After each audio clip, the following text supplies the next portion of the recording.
Hey, all you big cat lovers out there, it's me, Derek, again, and here we are with another edition of the wonderful, super, stupendous, exciting, amazing, intriguing, splendid, adjective, adverb, walk around the compound webcast.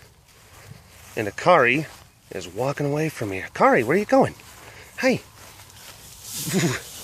Hey, BB. How are you? We're just going to keep on rubbing all down the line.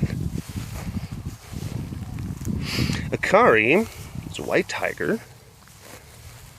And she is actually a little bit more on the special end of the spectrum as far as uniqueness is concerned.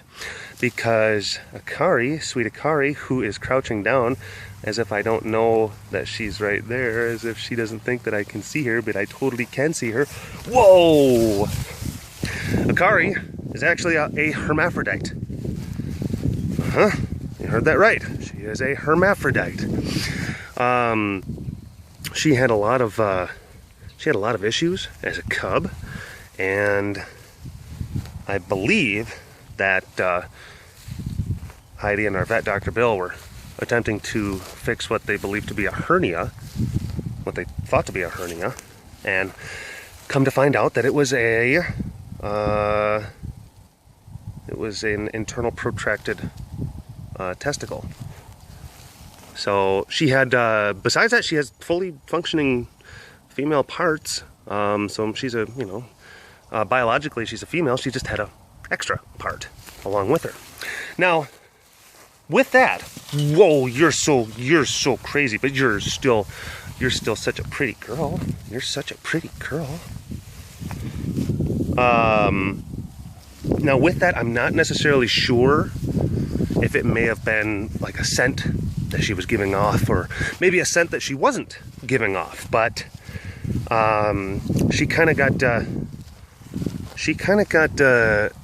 beaten up a little bit by the other cats in her peer group, a little bit more so than the others. So they seem to have sensed that she was different, and in that instinctual biological world, sometimes different doesn't necessarily mean accepted, and it's it's definitely a sad fact, but it's just how they're wired.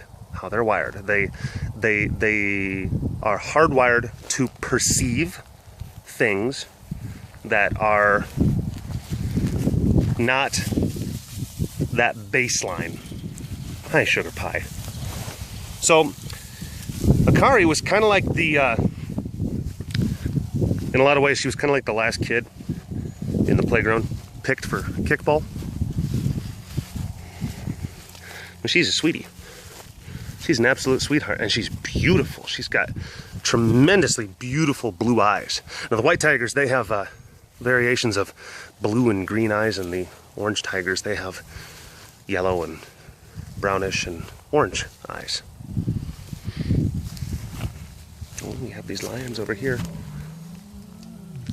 Someone crouching down in that pool right there. Wally! He's like, there's shade over here. There's sun over there. What do you think I'm going to do? What choices do you think I have in this situation? Therefore, you must come to me, I think is what he's trying to tell me. Oh, you're so crazy. Oh, you're so crazy. Look at that. As soon as I turned around, her opportunistic instinctual response kicked in. Opportunistic. They look for opportunity. They capitalize on opportunity. They capitalize on perceived weakness. And they exploit it. That is how they are wired. And you can't take that out of them. It's just what they do. Hi. I know you. Oh, no. No, we know. Hey, baby. Hi. Wally. Do you want to come up and say hi? With your beautiful self? You know, Wally is only about 2.5 years old. He's only about 2.5 years old, yet he has got a gigantic mane. Now, lions in his age group, I think that I notice you too. I notice you too. Now, lions in his age group, they don't have manes like that.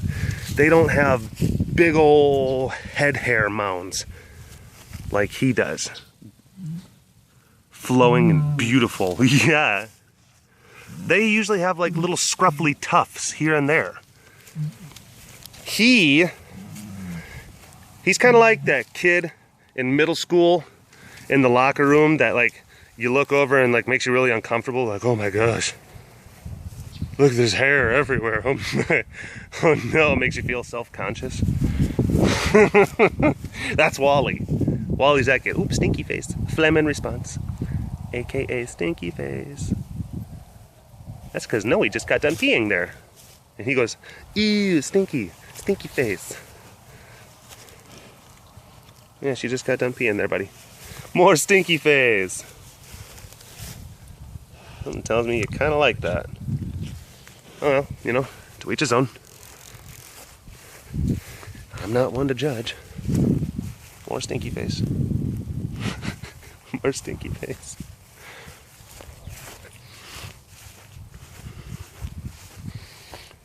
Yeah.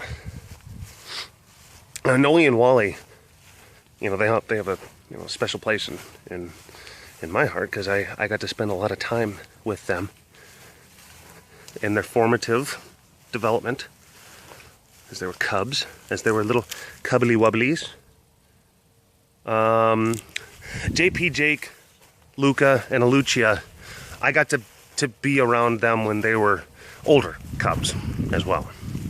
So, you know, they're pretty special to me too. And it's not to take away from the other cats. It's not to take away with my perception of the other cats or maybe even their perceptions of me, but when you're there during that initial development, it really does. There's a much stronger bond that you and the cats can have. Hi, Tess. Hi, Tess. Hi, BB. Hi. She's like, Pete, go away. Go away. Or maybe she's just trying to high five. What you doing? Hi. Hey, sugar pie. What?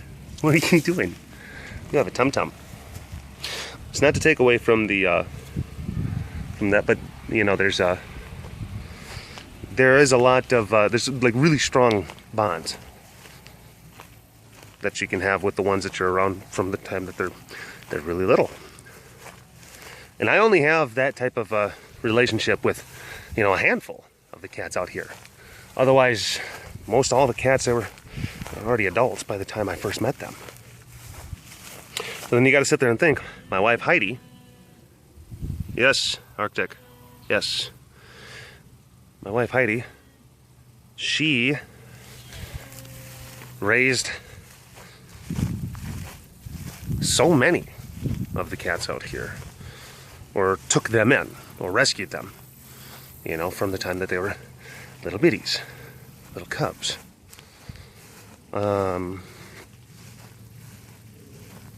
So many of those cats, they see her as a mama, type figure. And it really is amazing. You see her walk around the compound and interact with the cats. I mean, they just absolutely melt. Hi. Absolutely melt for her. There's an old fella getting a soak. Don't know why I pronounced it like that. Like an Irishman. Hey, Zeus over here. It's getting a soak. But yeah. Cats, they go gaga for Heidi. That's getting close to the end of my walk around the compound webcast.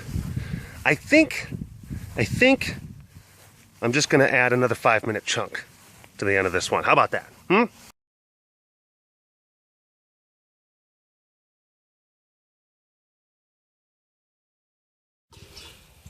Hello and welcome to part 2 of the exciting and intrepid and stupendous and monumentous Walk Around the Compound webcast. Now, as you can see, Taboola here is being unreasonably protective of her green ball right here. Unreasonably protective. Sweetie pie, you've got to stop being like that. But this is actually a characteristic trait of lions. Lions, and the other cats don't really do this so much, but lions can actually become very protective over things, over inanimate objects. They can decide that there's a leaf or a clump of dirt that is now theirs. And if you get close to that leaf and that clump of dirt, well, they'll mess you up. It's unreasonable. It doesn't make any sense.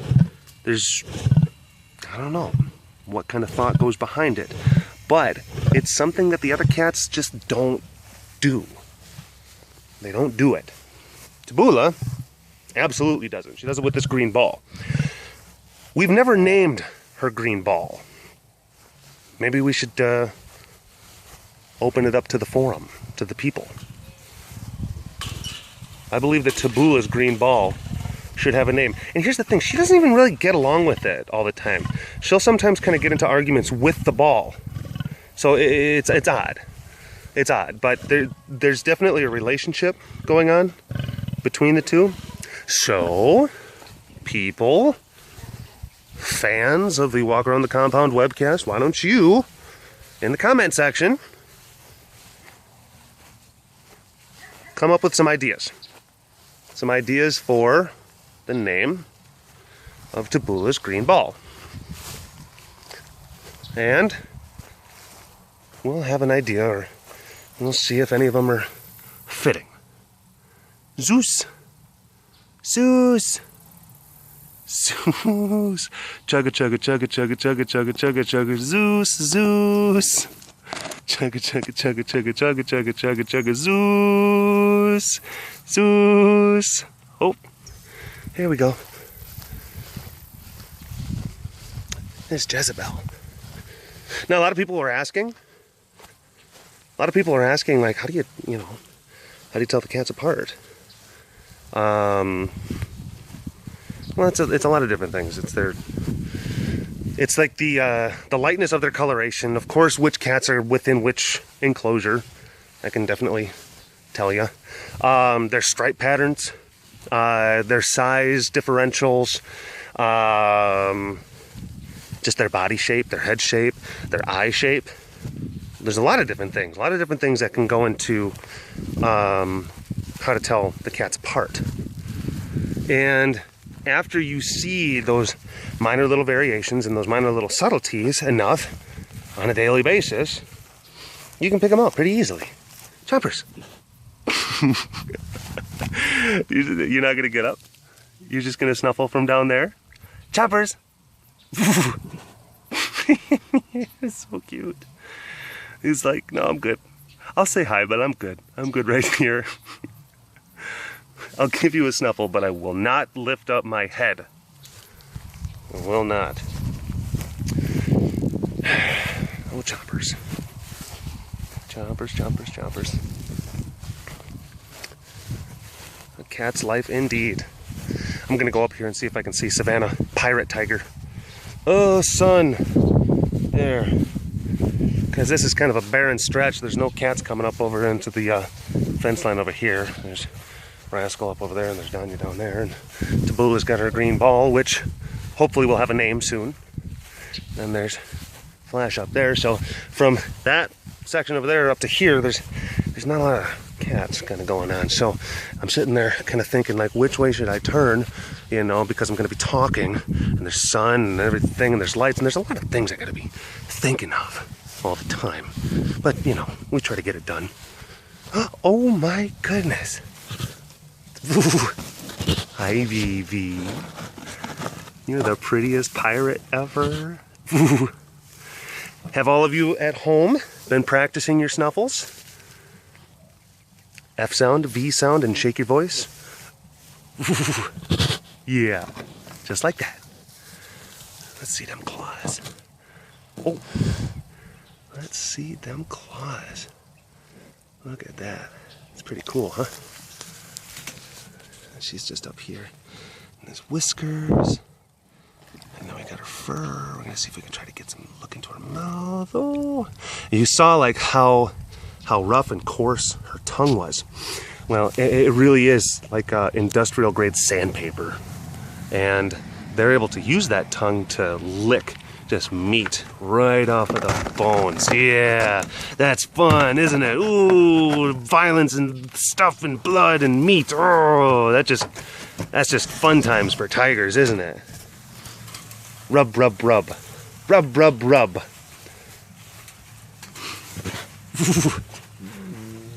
Hey, baby. Sugar pie. Oh, for those of you that don't know, Savannah had a pre-existing injury that was caused by old cage mate Kate years and years and years ago. Hi, sugar pie. And over the years, there was scar tissue buildups that developed over her eye, and it started to irritate her pretty badly. So we decided to take out her eye, and she's actually a lot more comfortable. She actually sees a lot better now. So that's why she is missing an eye, in case you're wondering, because I'm sure that there's a lot of people who may not know the full story. There's a lot of information. A lot of information is on the website for the facility, carerescuetexas.com. So you can always check that out. You can always check that out and find a lot of different things. Right, banana. Savannah Bonana. Let's get a good shot of you. There we go. Yeah. There we go. All right. I think that's a good place to. I think it's a good place to end it. I appreciate you guys coming out for this edition of the Walk Around the Compound webcast. I'm Derek. This is Savannah. Savannah Bonana. See you later, guys. And gals. Guys and gals. And if you know, Akaris as well. People. And animals. Just everyone. See you later.